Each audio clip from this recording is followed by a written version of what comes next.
Well, welcome back, listeners, to the Dairy Science Digest, a podcast designed to bring the Journal of Dairy Science straight to the ears of dairy producers. I'm Reagan Bluell from the University of Missouri Dairy Team, and each month I feature a new, fresh research article that's in press. And joining us today is co-author Dr. Michael Kleinhenz, DVM and PhD from Kansas State, and he's here today to discuss his team's research article currently in press titled Effect of Bupivacaine Liposome Suspension Administered on a Corneal Nerve Block on Indicators of Pain and Distress During and After Cautery Dehorning in Dairy Calves. So, Doc, before we get into the meat and taters, can you please tell our audience a little bit about yourself? Yes, I am a clinical pharmacologist on faculty at Kansas State University. My research focus is in pain mitigation and pharmacologic interventions for pain management in food animals, specifically cattle, swine, and goats. I'm originally an Ohio native, have spent most of my previous career in dairy industry. I was a herdsman, owned a hoof trimming business, and then moved on to my DVM. And then after my DVM, I practiced in dairy for 6 years before starting my PhD in clinical pharmacology. So that's kind of my short and sweet background. So, sure, you've got lots of boots on the ground experience, and you recognize that dehorning is one of those necessary management practices that nobody really likes to do, and furthermore, it's fairly controversial for our consumers. And while polled breedings, of course, is something that everyone likes to talk about, the reality is our desirable sires are still horned, and so we come to this decades-long crossroads of a need to eliminate these horns. So could you talk us through a little bit about what your research question was and the answer you were seeking through this project? So our research lab is always looking for the next pharmacological intervention, ways to determine pain and distress in animals to help along the pharmaceutical industry to bring these products to market. Being able to indicate that an animal is in pain is a huge hurdle for our regulatory agency, and our lab seeks to kind of bridge that gap. So that was the first reason we wanted to try out some new tools we had on hand to see if we can find a comparison and basically help move the industry forward with having FDA-approved products that meet this industry needs. So you talked about bringing pharmacological things to the market to help bovine folks out in the world. Talk a little bit about what this particular suspension is going to do and where it's at in the phase of testing and how close we might be to getting this particular treatment into the hands of dairy producers. So currently, this is approved in the United States by the FDA for cats and dogs, and it's marketed by Elanco. This drug is, and it's called under the trade name Nociception. And bupivacaine has been around for a long time, since the 60s. But this liposomal suspension is unique in that it's basically little fat droplets with a drug inside of it. And so if you got to think of it like a little balloons put together, and every time a balloon pops, drug's released. And so that's what gives us its longer duration of action. So we're talking days, whereas lidocaine, which is our traditional drug that's used for nerve blocks in animals, only lasts about 4 hours at most. 2 to 4 is kind of the spot where it starts to wane off and is no longer effective. Yeah, and that long acting could give them some relief. But that segues right into the different treatments that you have. So really, there's kind of 3 treatments, 1 control and 1 sham. Before we go into the treatment, what is a sham? So a sham is basically a fake dehorning. So we don't do the actual dehorning procedure. We just take a cold dehorner and just place it on their horn for 10 seconds. So we have to restrain the animal. Everything's the same except the actual cautery or hot iron disbudding procedure. And so it's basically a fake procedure. And then with the control, they went through, got the injections and dehorned without any pain relief. That is correct. So there's our negative controls, those that dehorn without any pain relief, kind of like what would have been pretty common 10 years ago in the dairy industry. And we've gotten better at administering those drugs. But, we're still looking for a combination that lasts days, not just hours. Sure. And if we have some listeners out there that are thinking to themselves, oh man, I don't use lidocaine or this bupivacaine. I want you to know that you're not alone. I thought it was interesting in your literature review. It said of polled dairymen, only 15% in the United States actually does some sort of pain relief, despite all of our knowledge that it helps the calves and it helps you administer this effort. And then furthermore, it's becoming required and has been required in the Farm 4.0. And for our Missouri listeners, every co-op that you sell your milk to in the state of Missouri requires you to adhere to the Farm 4.0 standards. Could you speak a little bit to what those expectations are in the industry? Yes. So for disbudding, particularly, the verbiage is very specific in there in terms of the age of the animal and the requirement for providing analgesia. And they require all calves to be dehorned or disbudded by 8 weeks of age. And they also explicitly say that you have to provide analgesia regardless of the method of dehorning used or disbudding used. So even instead of hot iron dehorning or disbudding, the caustic paste disbudding, you need to provide analgesia with that as well. And that's it's somewhat of a painful procedure that is kind of innocuous just because it's a slower onset to that pain. And by the time that pain's really hard, we're not really looking at those calves like we do, with hot iron disbudding. Yeah. Well, and I guess it's just a little plug about the Farm 4.0 program for those listeners that have kind of gotten away from thinking about it. I know with COVID and such, the inspections have slowed significantly, but as they're reviewing different verbiage for the 5.0 version, it's going to come back on, and don't forget about it, I guess. And so that makes these treatment protocols that you tested all the more relevant. So could you tell us more about the 3 different actual treatments? So our 3 treatments were bupivacaine liposome suspension as our obvious new test, a novel testing modality. And then the other 2 were a lidocaine injection provided it was local anesthetic to that horn area, and then a lidocaine injection, and then calves were also given oral meloxicam at the time of disbudding as well. And so both of those, lidocaine and meloxicam, are kind of considered more of the gold standard in the dairy industry for pain mitigation. Sure. And where lidocaine on itself isn't necessarily recommended as the sole analgesic, because after about 4 hours, that lidocaine wears away, and they actually have a rebound effect in those animals. But we needed to compare a local anesthetic head to head with a local anesthetic in our study. So that's why we had to include that in there. So I guess as part of the learning phase of the podcast also, do you have any recommendations for those folks that listening in that want to learn more about how to do the corneal nerve block? What's a good source of literature? Where is there a clickable link that I could add to the discussion of this podcast to provide them with a resource on learning how to do that? Of course, they ought to work with their herd veterinarian on record, but to help them out. Yes. So our group published a literature, invited review in Applied Animal Sciences. And so if you Google Kleinhenz and pain management, it should come up. Yeah. And it has kind of a step-by-step tutorial and pictures of where to place that nerve block and how to go about doing that.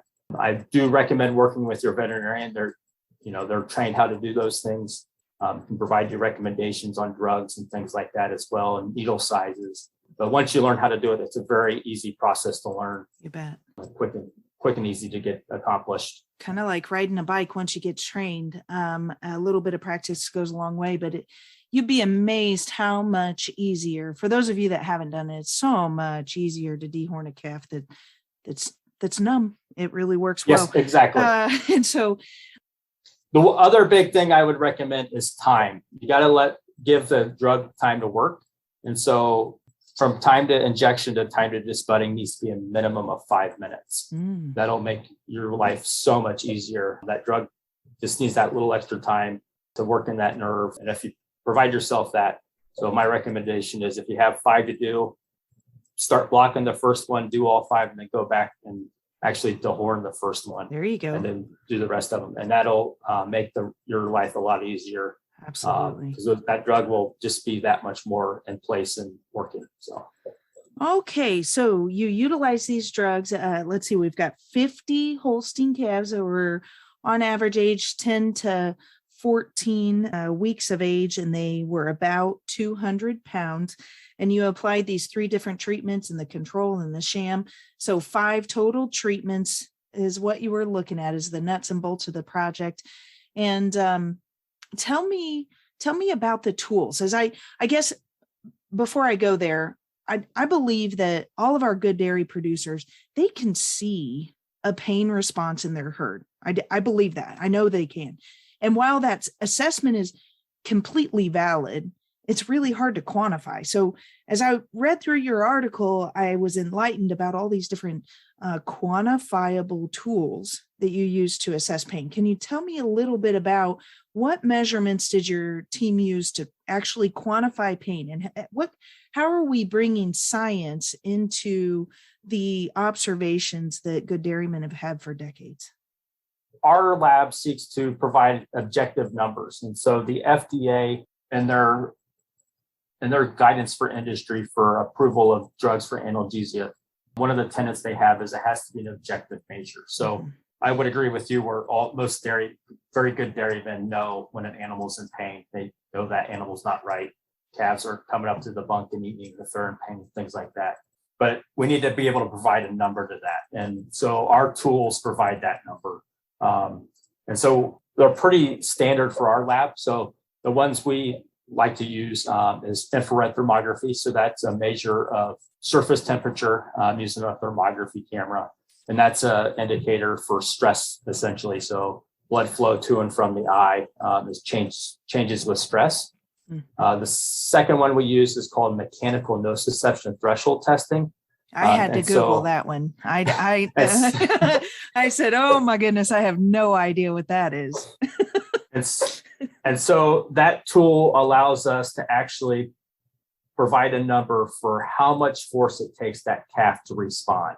So when I researched it, would it be synonymous with pushing down around that bud or the hole to see the response to the swelling or the edema, but in a controlled pressure? Yes, exactly. And so it's a very controlled pressure. And then once that animal responds, you stop pushing and it gives you a number.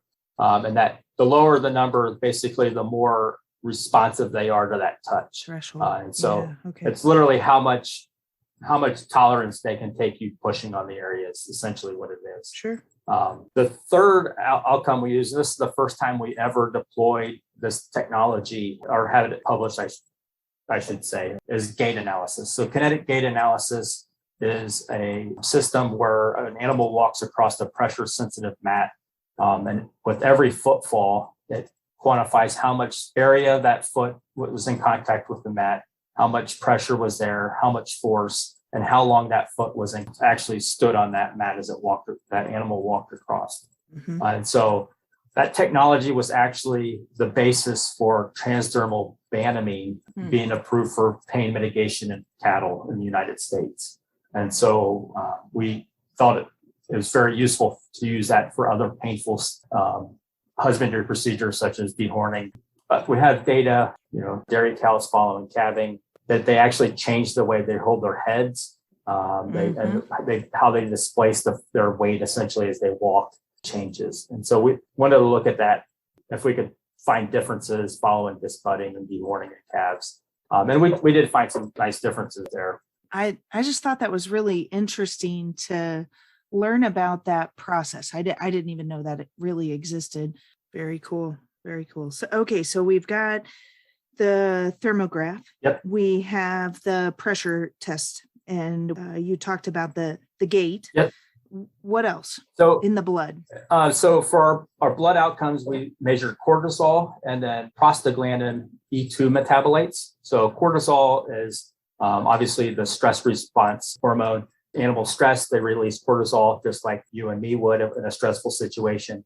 The second one is prostaglandin E2 metabolites. And prostaglandin E2 is prostaglandin is formed, specifically prostaglandin E2 is formed at the time of inflammation. And so we wanted to see if Nociception had any impact on what's called the COX pathway. And so when you have an inflammation in the body, your body through the COX pathway breaks down arachidonic acid from your cells into prostaglandins, which are inflammatory essentially. And prostaglandin E2 has been specifically related to pain in terms of its mechanisms and sources. Sure. Of course, speaking on meloxicam being a NSAID or non-steroidal anti-inflammatory drug that you would expect to have a response on that prostaglandin E2. Very good. Okay. And then finally, shoot behavior, right? Was that the last measurement made? We actually did a shoot defense behavior, and then we actually did pain behavior in the pens. And so I work with a behaviorist who is more in tune with these things. So shoot behavior was our first one. So shoot behavior is basically the reactions in the shoot to the dehorning process. If they were flailing around, kicking their feet, their tails were flicking. Some animals were quite literally trying to basically roll around, escape type behaviors. And so we looked at those for this study and saw some nice differences between the treatments. Sure. If you look at figure 4 in that publication, basically what this is saying is that the bupivacaine calves, the lidocaine and meloxicam calves, and the sham calves all acted the same, weren't different in their behavior scores. Whereas the control calves, so those calves disbudded without or dehorned without any analgesic at all, had a higher behavior score. So that meant they were doing behaviors that were suggestive of painful activity. So they were trying to escape. They were laying down, tails flicking, feet stomping, things like that. So basically, the higher the behavior score, the more rambunctious in the shoot they were. Whereas the sham calves stood there and allowed us to do our sham procedure and didn't have many qualms about it, as well as the bupivacaine calves. And so, could I be so bold to say that it made their life easier? And so that bold line that is significantly higher means that those calves that received no treatment, or the control calves, they were beating you up in the shoot. They were, yes. And those that did receive a treatment were much more tolerant, and actually equal statistically to the ones that had a cold iron placed on their head. So it's so much easier. And at 50 cents per calf, that's a very desirable, short-term, easy to do management practice that makes your world better. Exactly. And then the other one is just true behavior. So after our procedure was done and they went back to their pen, what behaviors did they do? Obviously, our shams were just normal calves out there doing what calves do, eating, drinking, licking each other, just normal Holstein activity, compared to, our control animals that were laying around a lot more, kind of flicking their ears and exhibiting some behaviors that are more associated and documented to be kind of related to disbudding pain. And that mean behavior score had multiple different parameters within it. And I found it interesting. I was thinking that it said there were 4 individuals that assessed all of these animals. So it was consistent over time. And they did 30-minute intervals over a number of different hours. And ultimately summarized to over 10,000 minutes of analysis. And so those poor grad students. I just had to think about reviewing all of those behaviors. But I guess that's what we do when we're researchers and we're passionate about bringing a drug to market for the benefit of the dairy industry. So let's talk a little bit about the results that you saw. I guess first question that I'd like to ask is almost maybe an opinion in nature. I know you just went through a whole scheme of observations that you made, but in your opinion, which one or two or three do you believe to be the top or most important indicators of pain or concern that we should have? In terms of animal behavior? Sure. Two big ones I really like and I really rely on are mechanical nociception threshold testing, and then Gait analysis was the other one. And so we saw some nice changes in our mechanical nociception threshold testing. Some weren't surprising in terms of, we pretty much knew our sham would, not react very much compared to our controls that were very painful. But we saw, some nice differences with our treatment groups that, our bupivacaine, especially that 24-hour mark, didn't react as much compared to our the control animals. So they had a higher MNT threshold, so tolerated just a little bit more pain. And so a lack of response is a good thing in that sense, that they would be acting or behaving similarly to the sham that had nothing done to them. And exactly. So that, and if you look at the graph over time and you see that control calf, so the one dehorned without any sort of lidocaine or pain relief, there's a pretty stark difference as far as that response to pressure in and around the 5 points of the horn area. So that if there were one particular thing, take home message that you would like producers to know about this topic, or specifically to that drug that was under investigation, what would you want producers or boots on the ground to know about your project? The big thing I think is just to have producers understand that they can use these drugs and they should be using these drugs, and that these, they're not expensive by any means. Nociception is very expensive, but we wanted to just basically look at it to see how long it lasts and if it could be a viable option for long-term pain mitigation. It doesn't look like it lasts that long in calves, unfortunately, but I guess that's why you do the research. Right. The big thing I would want them to know is that, these drugs do work in terms of lidocaine and meloxicam, or bupivacaine on its own. And so the one issue with bupivacaine liposomal suspension right now is, number one, it's not approved in food animals, but neither is meloxicam. So you need a VCPR. So they'll need to work with their veterinarians to obtain this. The second downfall is the expense. And so we're looking at about $15 per calf right now, $10 to $15 per calf. It's very expensive.